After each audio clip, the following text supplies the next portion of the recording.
Welcome to our presentation on community development in the west end of Hyannis. We're talking about the proposed development on the Twin Brooks golf course in Hyannis. My name is Janet Milkman and I'm the director of the Barnstable Land Trust. And here with me today are members of our consultant team, and I'll let them introduce themselves. I'm Matthew Utile. I'm the principal at Utile Inc. We are a Boston-based planning and architecture firm. And I'm Andrea Baena, an architectural and urban designer at Utile. And another member of the team who's not with us today is Kate Kennan, partner with Offshoots, a landscape architecture firm in Boston. Our agenda today for this presentation, which will last about a half an hour or a little less, is to introduce this proposed development with you and to talk about how we are working with the community and engaging the community to get input around what is the best development on this site. And we'll talk a little bit about why it's really important for us to be having this conversation, what is proposed on the site and what the process is in terms of the regulatory environment at the Cape Cod Commission and the town of Barnstable, and how the public can engage in this process. And then talk about some guiding questions and issues to think about when we are trying to determine what is most appropriate for this site, whether it's housing, whether it's open space, what kinds of both of those things should go on this site. And this will all lead into a conversation about a survey that we are conducting in order to get your opinion on what you think should be done here, or how the developer might change what he is proposing a bit. And then we'll talk about next steps in the process, how you can fill out the survey, how you can share the survey with friends and neighbors who also might be impacted by this project. And then we'll really look forward to hearing from you online, by phone, however is most convenient for you.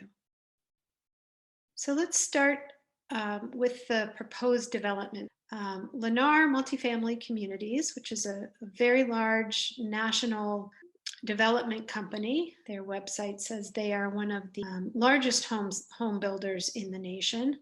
They're proposing to develop 40 acres, which is now a golf course, into an apartment complex that would have 312 units of rental housing, about 468 parking spaces on a site that is now one of the largest open spaces in the village of Hyannis in the town of Barnstable. And because this is such a large development, one of the largest new developments on Cape, let alone in Hyannis, and because it is a very large parcel of open space in an area that is pretty underserved for public open space, Barnstable Land Trust is exploring ways to have a conversation about whether this is the best use of this site.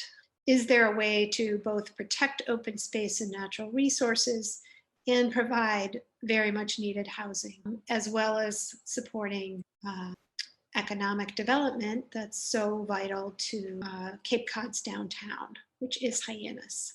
And in this process, there are a number of opportunities for the public, neighbors and other residents of Hyannis and Centerville, and those who will be impacted by this project, to provide input. And what we are trying to do is to have a conversation and coordinate a response for the Cape Cod Commission and the town of Barnstable, so that they can understand what the vision of the community is for this site.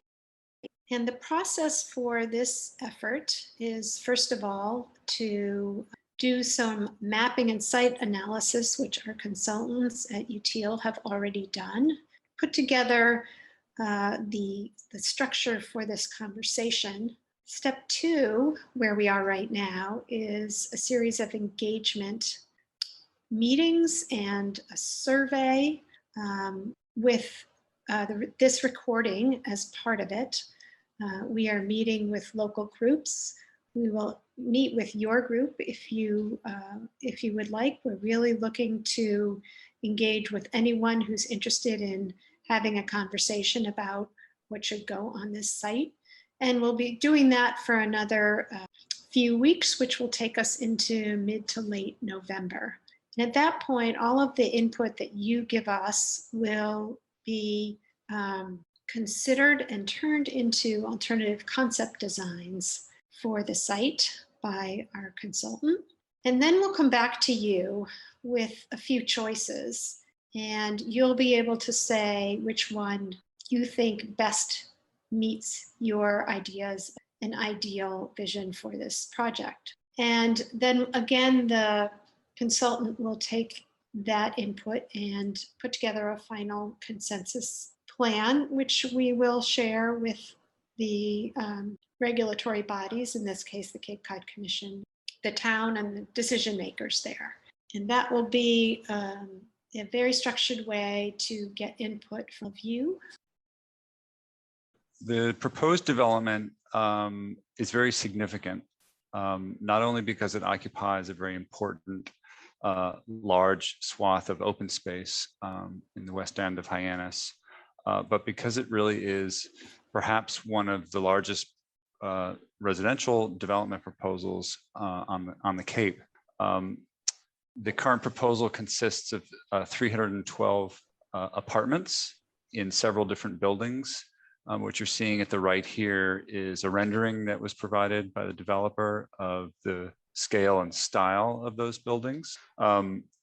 Monthly rents are anticipated to range from between $1,500 and, let's say, $2,700 or $2,800 a month. It's important to note that the U.S. Census data has indicated that median gross rents in Barnstable are about half of that, at about $1,300. 10% of the proposed units would be affordable.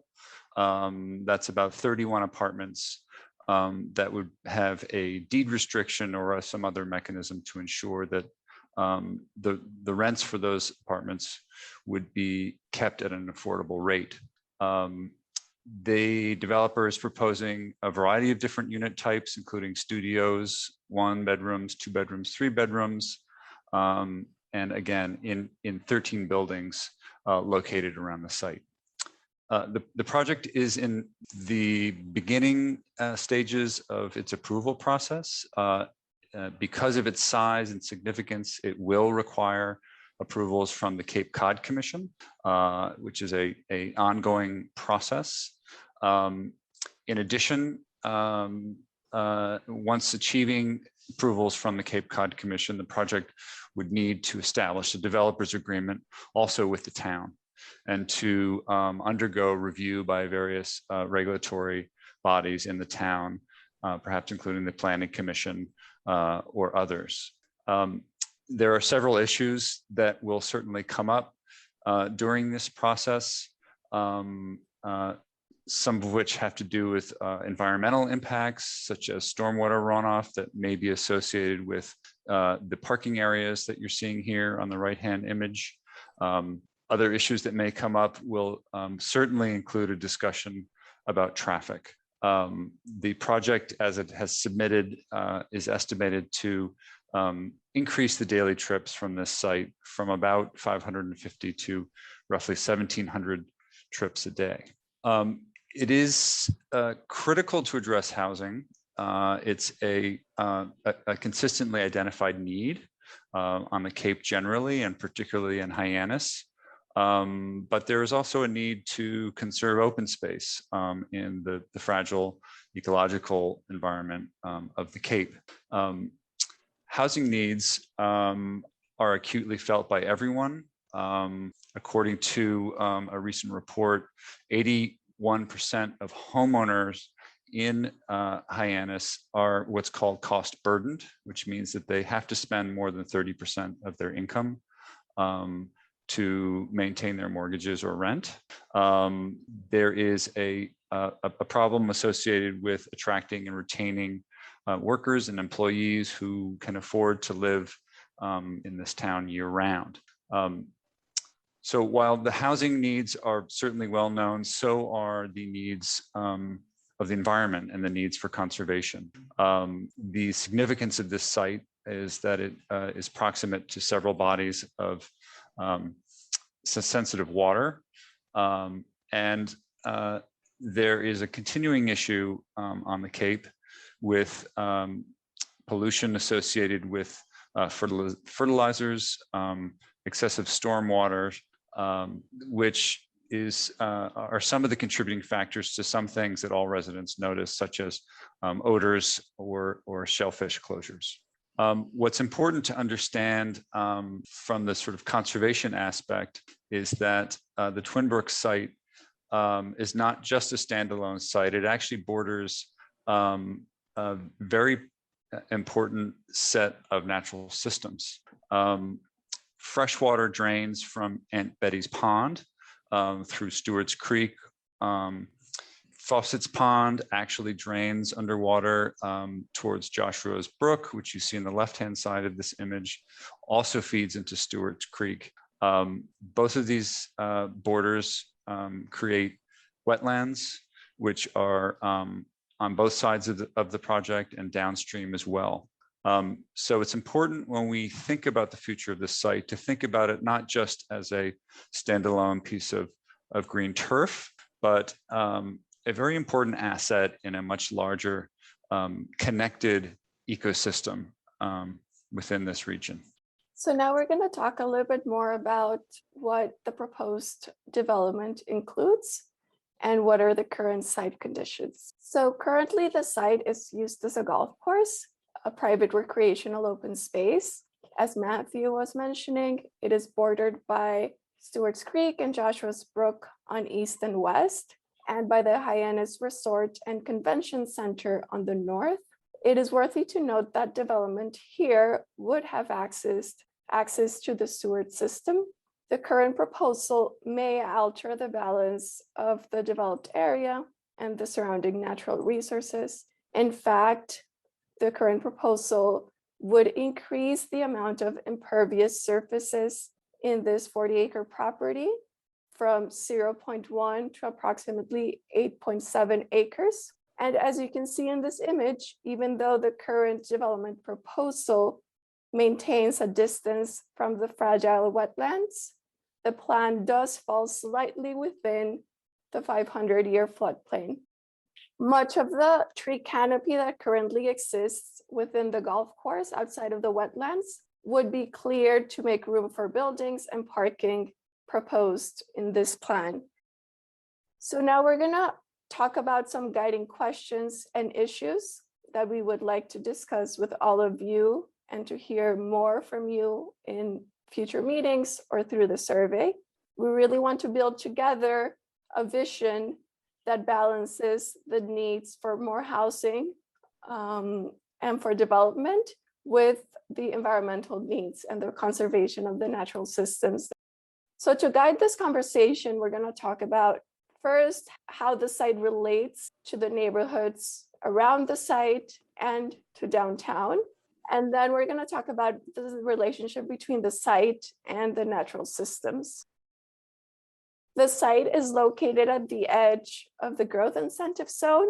As you can see in this diagram, it is not directly in the growth incentive zone, but it's very close to it. It is bordered by two important freshwater brooks. There are potential connections between the site and the adjacent residential neighborhoods of C Street on the east and neighborhoods on the west. In the west end of Hyannis, there's not a lot of usable open space other than the cemetery and the beaches. Most of the parks in Hyannis are concentrated on the east end. So there is definitely a potential to develop new usable open space that is connected to the neighborhoods in this west side of Hyannis. It is also important to note that this site is not the only place where development could take place. In fact, as you can see here, there's a few sites around the West End Rotary, which might be developed into multifamily residential projects. These new developments might also have an impact on the already problematic traffic in the West End Rotary. Also, other places in Hyannis where development could take place. In fact, if we zoom out, we can see there are a few planned housing developments in underutilized properties in downtown Hyannis. And there's a potential to develop underutilized parking areas within the growth incentive zone for new housing.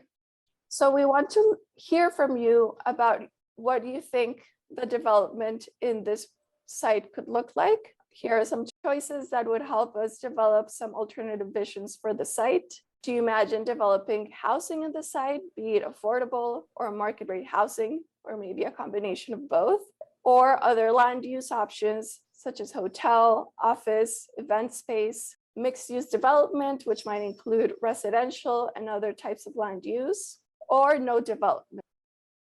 No one knows the character of a town better than the local community. This is why we're reaching out to you to help us build a vision that will blend into the context. So if housing were to be developed in this site, we would like to get your thoughts on what the appropriate scale and type of buildings we should develop. Here are some options across a spectrum of scale, which ranges from smaller single-family detached units all the way to small-scale multifamily buildings like the walk-up. Which options do you think would be a good fit for the Twin Brooks site? This is one of the questions that will be included in the survey, and we would love to hear more about it, more about your opinions. Now we're going to talk about how the site relates to the surrounding natural systems. So as Matthew had explained before, the site is part of a larger ecological and tidal system, which includes Joshua's Brook and Stewart's Creek, with subsurface water connections all the way from Fawcett's Pond and on Betty's Pond to the Lewis Bay. There is potential to integrate in the site green infrastructure that could help manage water in the case of flood events. This is especially important because the site is vulnerable to hurricane surge inundation categories 1 through 4, which includes storm-related flooding caused both by tidal surges from the harbor as well as rainwater accumulation that comes from inland water sources.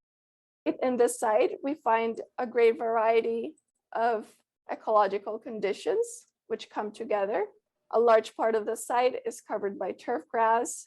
We also find a large part covered with tree canopies and wetlands, mostly concentrated on the borders.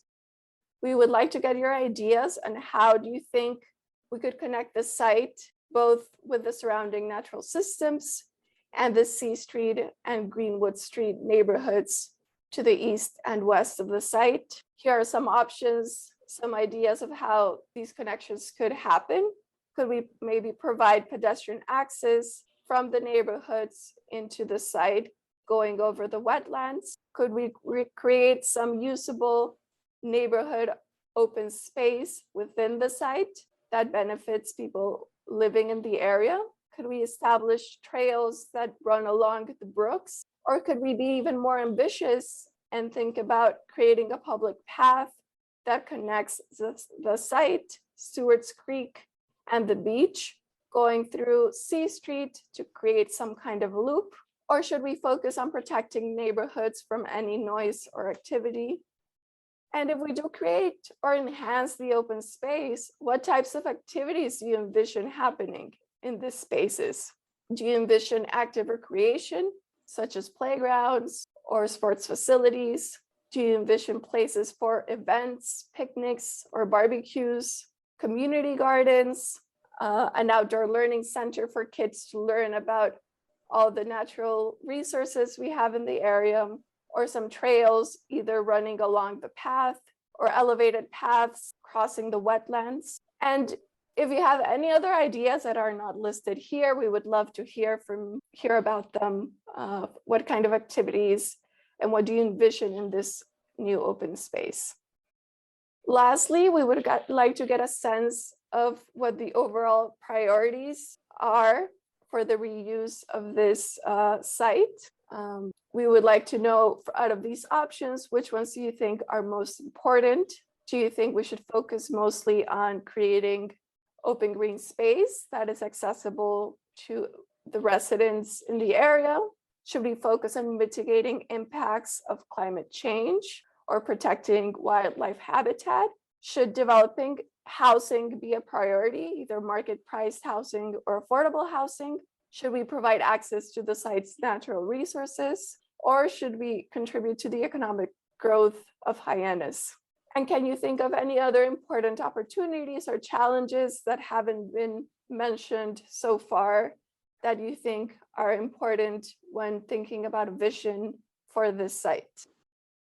We invite you all to participate in the complete survey, which includes some of the questions we've seen with additional questions. You can find the survey in the Barnstable Land Trust Twin Brooks webpage, or you can access it through the QR code that you find on the screen right now. Your input is very important in building a vision that is based on the community's most pressing needs and respecting the existing natural context and the built character. I'll pass it on to you, Jen. Oh, thank you.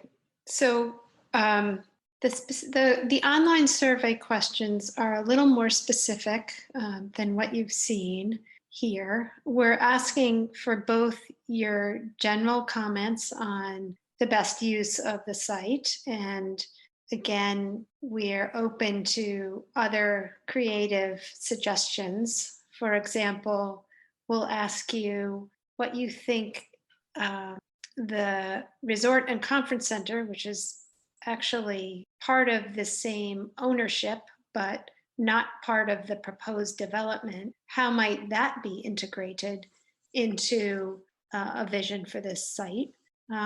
We'll ask you specifically what your priorities are in terms of ecological and resiliency strategies. That is, should we be using this big 40-acre green space to help protect water quality? Should we be using a piece of it for housing, a piece of it for infrastructure to help deal with stormwater and water nutrient loading issues?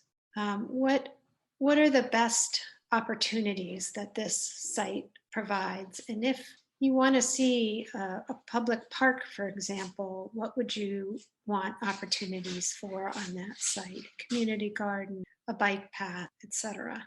How do you envision the relationship between the site and the neighborhoods? What should the public access be? And if you think the most important thing is to have housing as the developer proposed, should it be at that scale?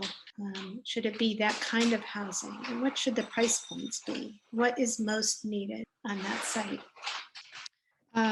So in the end, we're looking for your input on what the developer proposed and how that might be altered to make for a healthier community development on the west end of Hyannis. And again, the survey is online, as Andrea said. We would look for your input on that, and we would also look for you to share with us any other thoughts that you have, and that could be through the survey or through email. All that information is in the last slide. You can ask us to present at a meeting for your neighborhood group or congregation, however you gather at your kitchen table. We're really happy to talk with you further about these really important community issues. And the process, as we said, will be going on. The engagement process at this phase will be going on for another few weeks through mid-November, mid to late November. So we do have a few more weeks to get our message out. We'd ask for you to help us do that by sharing our recording, sharing our survey with your friends and neighbors who will be impacted by this development and who would like to have input into the conversation and the approval process. So once this phase is complete, again, we'll take all of your input and put together some alternatives, share them with you again. We'll be able to share them with you only if we have a way of getting a hold of you. So if you fill out the survey, we'll be asking for your email address. And then you'll be able to join us at an event to choose the winning vision for this proposed site, and also to share that with the decision makers on this project. So again, here's the information for you to learn more about the project, to share it, to take the survey, to be in touch with us. And we thank you for your attention, and we really hope to hear from you in the next few weeks about this very important project.